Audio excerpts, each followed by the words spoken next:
안녕하십니까. 공작관TV 그레이트 게임 최수영입니다.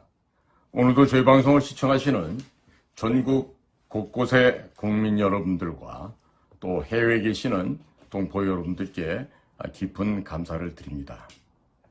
오늘은 저희 시청자께서 이메일을 보내주셨어요. 제목이 우주군의 한반도 배치와 이태원 사고라는 제목 하에 박근혜 대통령과 윤석열 대통령 간의 함수관계에 대해서 설명을 드리고자 한다면서 메일을 보내왔습니다.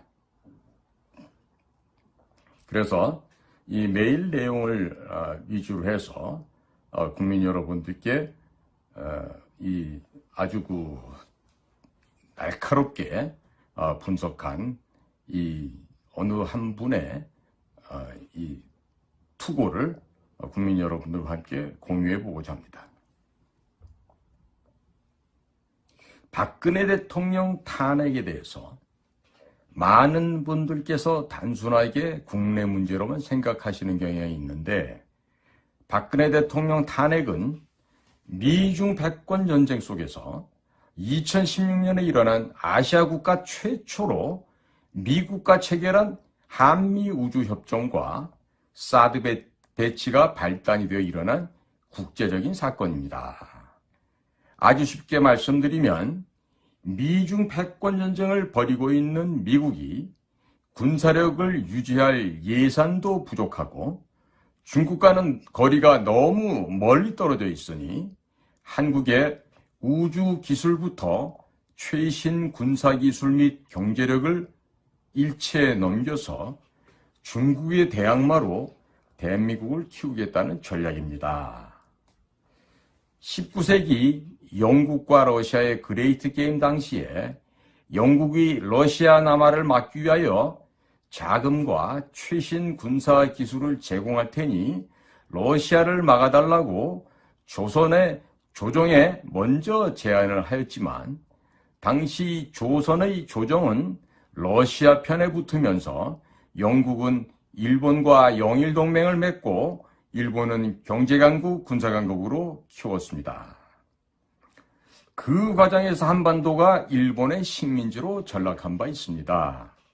이제는 중국을 견제하기 위해서 한국을 경제강국, 군사강국으로 키우겠다는 것이 한미 우주협정의 핵심 골자인데, 한미 우주협정 체결로 연간 약 350조 원에 달하는 우주시장에 우리나라도 진출이 가능하게 되었습니다. 또 미국은 거의 모든 분야의 기술을 한국 기업들에게 넘겼고 한국군의 미사일 개발을 관련한 모든 제한을 풀어주었습니다.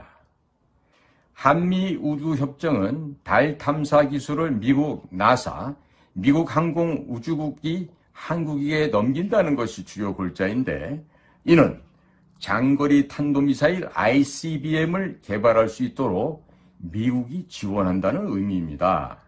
또 ICBM은 핵미사일이 아니면 개발할 이유가 없기에 한국의 핵무장을 의미하는 것이었습니다. 이런 전략은 이명박 정부 시절부터 준비가 되었고, 박근혜 정부에서 한미 우주협정을 맺었으며 윤석열 정권에서 착실하게 추진되고 있습니다.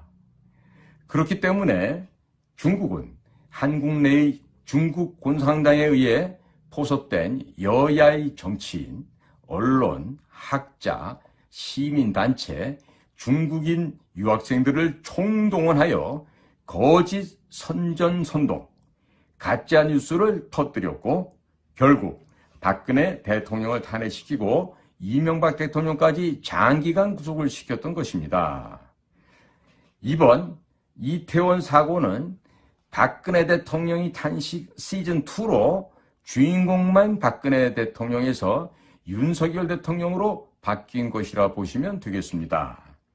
그러나 안타까운 점은 박근혜 대통령 탄핵 때에도 국정원이 사전에 막으려고 했으면 충분히 막을 수 있었고, 이번 이태원 사고 또한 충분히 막을 수 있었는데 넋놓고 있다가 당했다는 것입니다.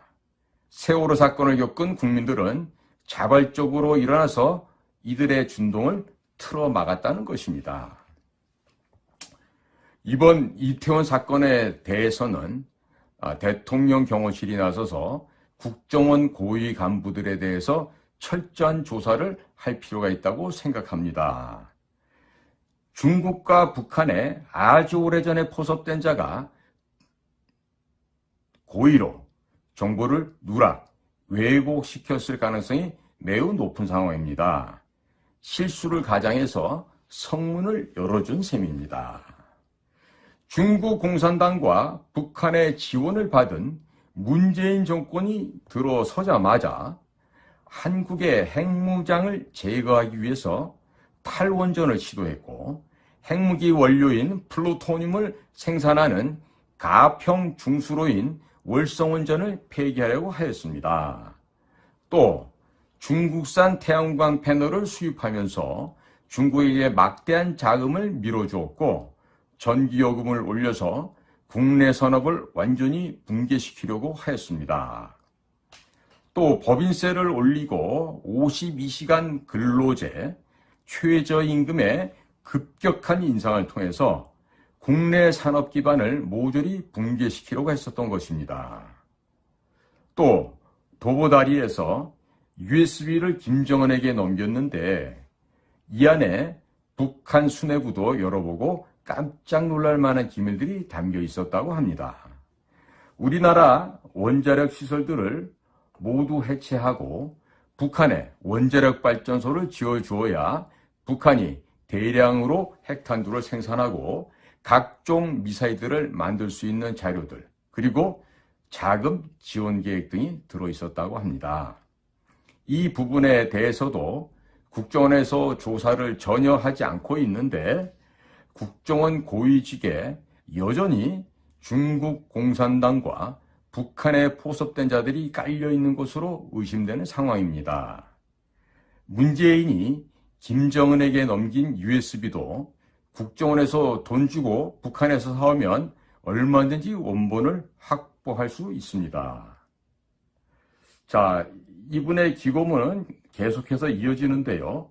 아마 제가 보기에는 이 북한 쪽에도 상당한 경험이 있는 그러한 지식인 내지는 사회 경험이 매우 풍부하신 그런 분으로 유추가 되고 있습니다. 제보하신 내용은 다음과 같이 계속 이어집니다. 소련이 붕괴될 때 군부가 각종 무기들을 돈 받고 판 것처럼 지금 북한도 돈만 주면은 다 사올 수 있습니다. 이태원 사고에 중국, 북한, 민노총, 민주당이 개입되었고 윤석열 대통령을 제거하기 위해서 사전에 기획하였다는 여러 가지 정황들이 계속해서 나오고 있습니다. 박근혜 대통령 탄핵 시에는 권성동, 안철수, 장제원 의원 등이 앞장을 섰고 이태원 사고 때에는 국민의힘 주호영 의원이 국정조사에 합의를 해주면서 대검 국정상황실에 대한 국정조사도 합의해 주었다가 항의를 받기도 했습니다. 또 경찰이 조사 결과를 발표하지도 않았는데 정부 보상안을 발표하는 등 알 수 없는 행보를 보였습니다. 우선적으로 박근혜 대통령 탄핵 당시를 살펴보면 이번에 이태원 사고를 기획해서 윤석열 대통령을 끌어내리려고 기획한 세력이 어디인지도 파악할 수 있고 윤석열 대통령의 측근들, 국가안보실, 국정원, 경찰 등에 잠입한 중국 공산당의 하수인들도 발견할 수 있을 것입니다.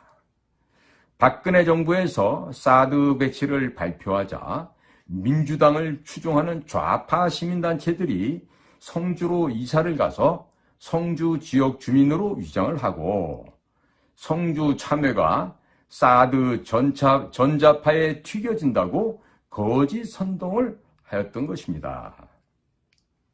그리고 언론이 온갖 가짜 뉴스를 보도하고 민주당에서 박근혜 대통령을 탄핵시켜야 한다고 주장했고 2016년 8월 15일 중국 인민일보에서 사드를 배치할 경우 박근혜 대통령이 탄핵될 수 있다고 사설을 게재하면서 한국 내 친중 세력에게 박근혜 대통령을 탄핵시키라고 지령을 내렸습니다. 그리고 2016년 11월에 박근혜 대통령에게 당시 새누리당 지도부들이 찾아가서 자진하야, 자진사퇴를 종용하였고 박근혜 대통령이 이를 거부하자 더불어민주당 송영길은 정권을 무너뜨리고 자신들이 정권을 잡게 해준다면 사드를 반대하겠다고 자신들을 지지해달라고 요청한 것이 언론에 폭로된 바 있었습니다. 실제로 2017년 1월 말에는 중국인 유학생 6만여 명이 박근혜 대통령 탄핵 집회에 참석했다는 기사가 나왔습니다. 그리고 민주노총은 매주 가수들을 동원하여 광화문과 서울시청 광장에서 콘서트를 진행하였고 일본 공산주의 단체인 JR 철도 노조를 초청하여 촛불 집회에도 참여시킨 바 있습니다. 또 전교조 선생들은 학생들에게 봉사 점수를 준다면서 촛불 집회에 참여시켰고 온라인 커뮤니티에는 촛불 집회 참가 시 3만 원을 준다면서 촛불 집회 아르바이트생을 모집하기도 하였습니다. 이 당시 수개월 동안 이런 식으로 사용된 자금은 어림잡아도 수백억 원 이상 될 것으로 추정되는데 민주노총의 자금만으로는 이 모든 자금을 제공한다는 것은 불가능하며 중국에서 암호화폐로 국내 각종 친중 단체에 제공된 것으로 추정됩니다. 이 당시 박근혜 정권의 국정원과 국가안보실은 아무것도 하지 않았는데 이는 이미 국정원과 국가안보실이 중국 공산당에 의해서 장악당했다는 것을 의미합니다. 현재 김규현 국정원장은 그 당시 국가안보실에서 근무를 하고 있었습니다. 이 당시 집권 여당이었던 새누리당은 121석을 보유하고 있었으며 당시 법제사법위원장이 현재 국민의힘 권성동 의원이었기에 탄핵을 막으려고 하면 충분히 막을 수 있었으나 새누리당 의원들이 박근혜 대통령에게 몰려가서 자진하야 하라고 압력을 넣었고 이를 박근혜 대통령이 거부하자 법제사법위원장이었던 권성동 의원은 울먹거리면서 헌재에 국민의 이름으로 박근혜 대통령을 파면해 줄 것을 요청하는 장문의 편지를 읽었습니다. 또 장제원 의원은 박근혜 대통령을 탄핵한 뒤에 김어준의 파파이스에 출연하여 자기들이 박근혜 대통령을 탄핵시켰으니 이번 대통령은 문재인 후보가 되니 남는 표를 바른미래당으로 달라고 발언하여 김어준이 박장대소하기도 하였습니다. 그리고 이 당시 안철수 의원은 사드 배치 반대를 하면서 박근혜 적폐라고 쓴 현수막을 들고 사진을 찍었습니다. 국민의힘 전신인 한나라당은 2009년 11월에 중국 북경까지 찾아가서 중국 공산당과 업무 교류 협약에 사인을 하였습니다. 그 내용을 자세히 보면 업무 교류 협약을 파기할 때에도 사전에 중국 공산당과 협의를 하게 되어 있어서 사실상의 노예 계약서를 체결한 것입니다. 한미 상호 방위 조약도 둘 중 한쪽이 파기를 하겠다고 선언하면 1년 후에 자동적으로 파기가 되는데 한나라당이 중국 공산당과 맺은 MOU는 파기 전에 협의를 해야 한다는 것이 말이 되지 않습니다.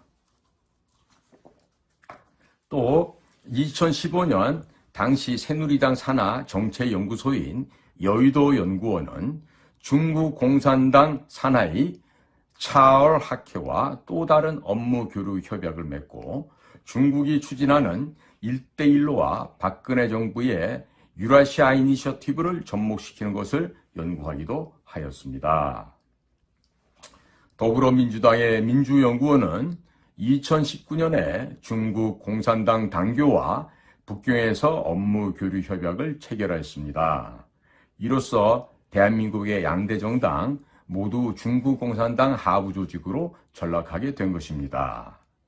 이미 2009년부터 현재 국민의힘은 중국 공산당의 조선 총독부로 전락하였고 대한민국을 사회주의 국가로 끌고 가는 정책들을 만들기 시작했으며 한나라당 시절부터 애국 보수적인 인사들을 서서히 공천에서 배제하면서 좌익 인사들을 끌어들이는 작업을 하였습니다.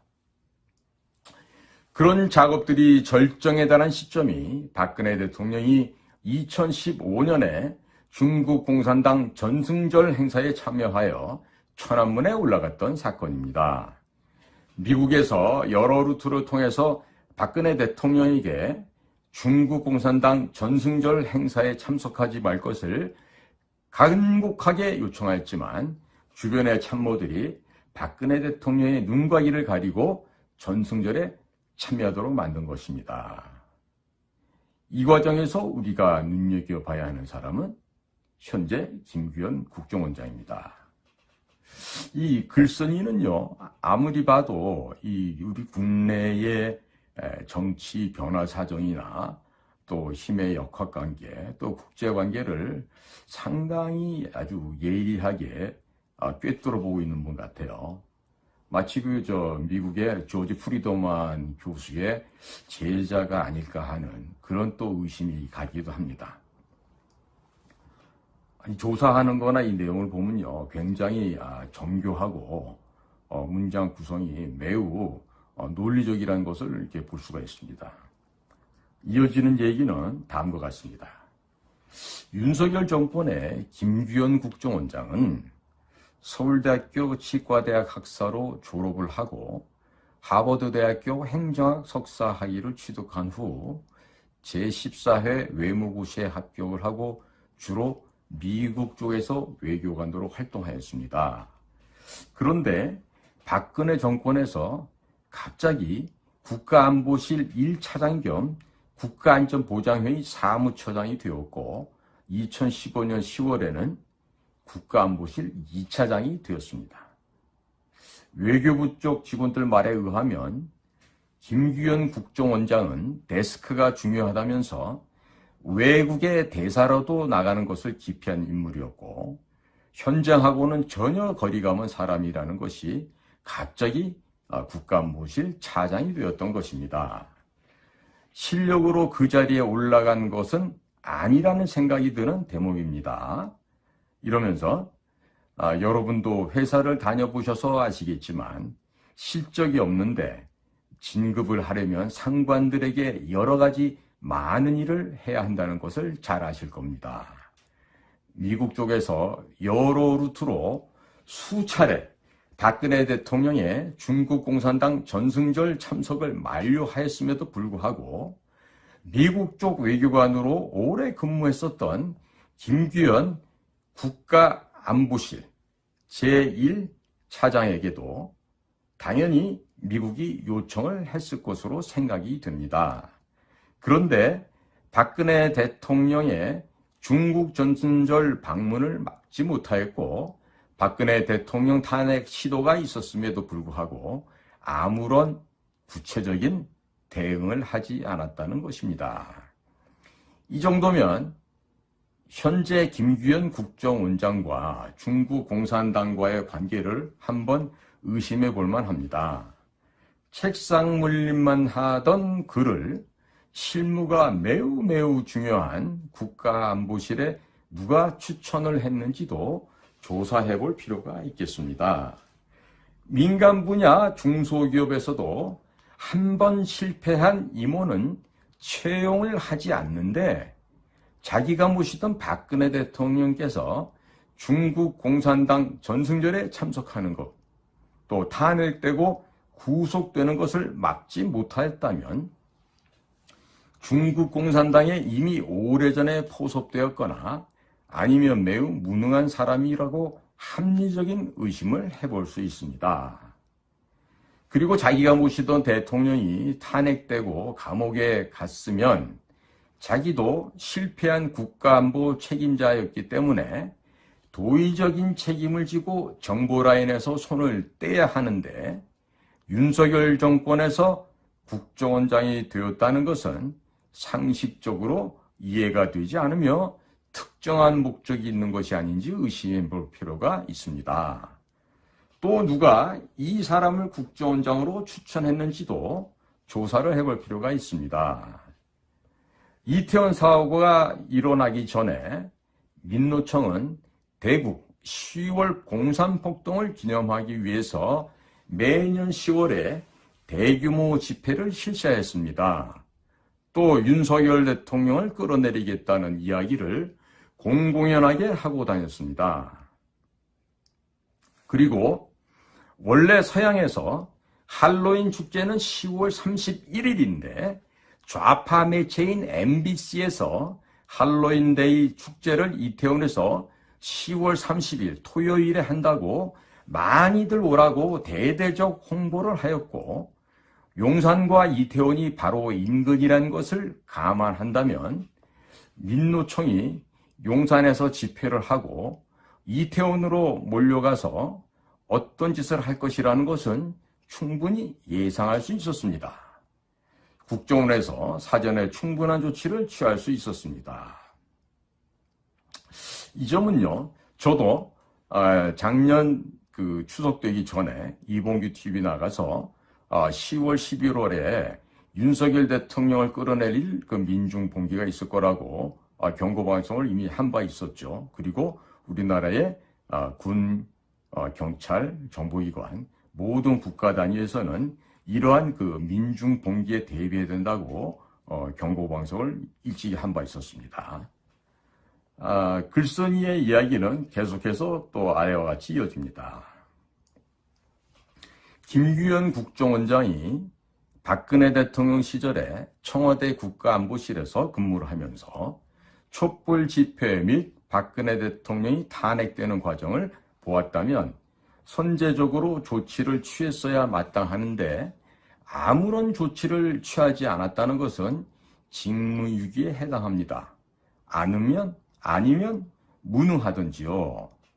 이번 이태원 사고에도 북한 및 중국에 마약 성분이 대거 뿌려진 것으로 의심될 만한 정황 증거들이 발견되고 있으며 9월부터 인터넷 커뮤니티에 중국 하얼빈의 IP 주소로 윤석열 대통령이 제거될 것이라는 이런 글들이 대거 올라왔었는데 박근혜 대통령 탄핵을 막지 못한 자가 또 윤석열 대통령 제거를 위한 기획을 막지 못하였다는 것은 김규현 국가정보원장이 중국이 심어놓은 트로이 목마는 아닌지 국민들이 매우 불안한 상황입니다. 대통령 경호실에서도 이런 부분은 한번 따지고 들어가야 할 것입니다. 중앙정보부 부장 김재규가 박정희 대통령을 시해한 사건이 있었기 때문에 김규현 국정원장이 아주 오래전에 중국 공산당에 의해서 포섭되었을 가능성도 염두에 두고서 대통령 경호에 신경을 써야 할 것입니다. 이번 이태원 사고를 막지 못한 책임 소재를 가릴 때 꼭 한 사람 짚고 넘어가야 할 사람이 있다면 김규현 원장과 함께는 권춘택 국가정보원 차장입니다. 이러면서요, 권춘택 씨에 대해서 비교적 상세하게 또 묘사를 하고 있어요. 권춘택 국정원 해외파트 차장은 김성한 국가안보실장과 고려대학교 영어 영문과 동기입니다.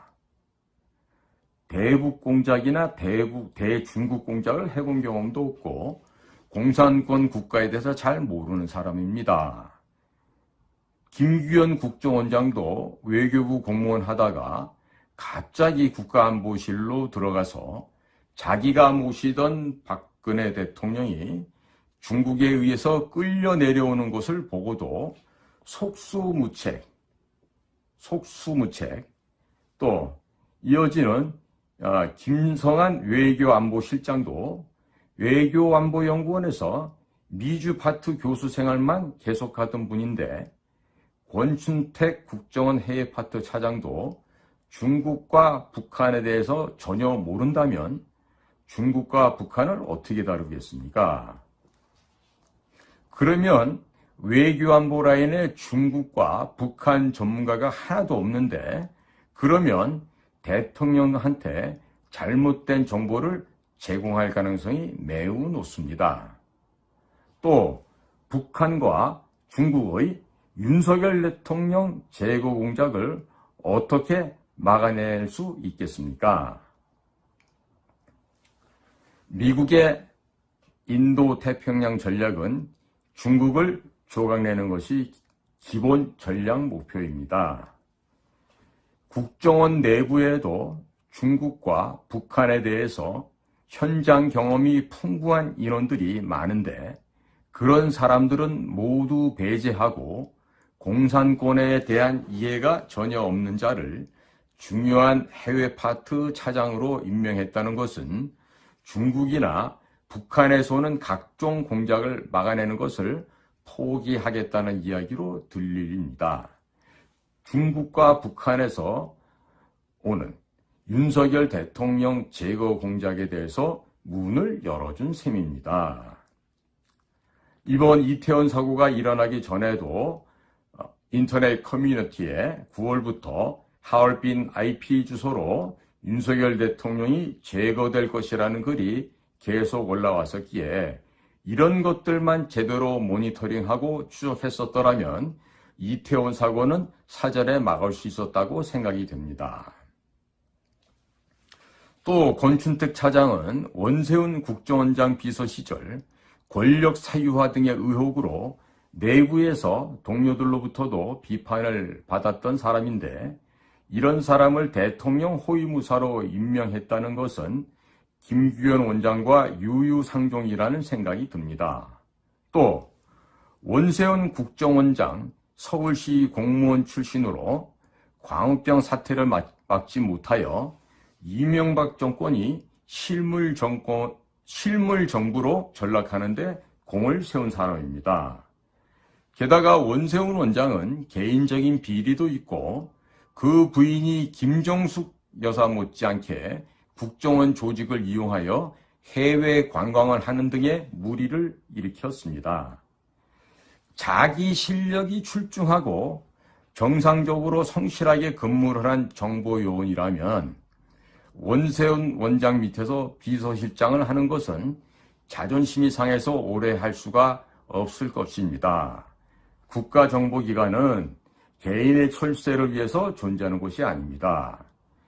윤석열 대통령 제거를 위해서 또는 대한민국을 붕괴시키기 위해서 많은 공작이 들어올 때 제일 먼저 걸러내는 곳이 국정원의 해외 파트입니다. 국정원 해외 파트가 뚫리면 대통령과 대한민국 안보가 위험해지기 때문에 대통령 경호실에서는 권춘택 차장이 임명되는 과정에 대해서도 면밀하게 살펴보시기 바랍니다. 대통령 경호실은 중앙정보부장이 박정희 대통령을 시해했다는 역사적 사실을 잊지 마시고 박근혜 대통령이 탄핵되는 과정에서 국가정보라인이 아무 역할을 하지 못했다는 것을 잊지 마십시오. 앞으로 윤석열 대통령을 제거하려는 공작들이 무수히 들어올 것인데 정보기관의 고위직들이 이미 적에게 오래전에 포섭되었다면 의도적으로 정보를 누락, 조작, 왜곡할 수 있다는 점도 명심하시기 바랍니다. 이태원 사고는 국정원이 충분히 막을 수 있었지만 정보기관이 아무 일을 안 했고 사고 후에 국민들이 좌익 세력들의 준동을 틀어막았다는 것을 잊지 마시길 바랍니다. 보내주신 메일은 여기서 마무리를 짓고 있습니다. 지금 오늘 이 한 애독자가 이 글을 보내준 걸 보면은요, 이 대한민국 국민들의 수준이 무척 높다는 것을 우리가 알 수 있습니다. 특히나 이 글 내용들을 쭉 제가 전반적으로 볼 때 이것은 정말 적지 않은 학문적인 배경과 함께 실질적으로 사회생활 경험에서 아주 진하고 또 아주 핵심적인 분야에서 종사를 했던 경험이 있는 그런 전문가적인 견지에서 이 글이 작성된 것이 아닌가 하는 이런 평가를 하게 됩니다. 세상이 이처럼 투명합니다. 우리가 모르는 것 같아도 외부에서는 우리를 다 알고 있다고 우리는 생각해야 될 것입니다. 특히나 지금 이 기고된 이 문장을 보면은요, 이 정보기관에 대해서도 상당 부분을 지금 짚고 있는데요. 저도 지금 우리 국가정보원의 내부적인 골마 터진 상태에 대해서 자주 말씀을 드리곤 했습니다만은, 이제는요, 국가정보기관, 비밀정보기관이라고 해서 숨겨둘 만한, 은리시킬 만한 어떠한 비밀이 없을 만큼 모든 것이 다 파헤쳐졌다는 겁니다. 이제는 더 이상 드러낼 민낯조차 없는 상황이 되어버린 것이죠.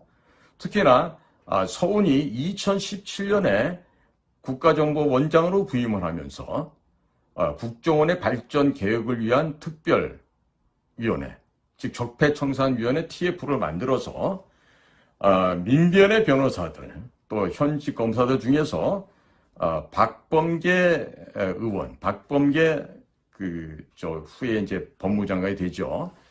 박범계의 라인이었던 사람들, 그리고 참 도무지 우리가 이해할 수 없는 부류의 외부 인사들, 또 성공회대 무슨 정혜구라는 교수, 거기다 이제 치명적으로 국정원을 파괴하는데 일조했던 사람들은요,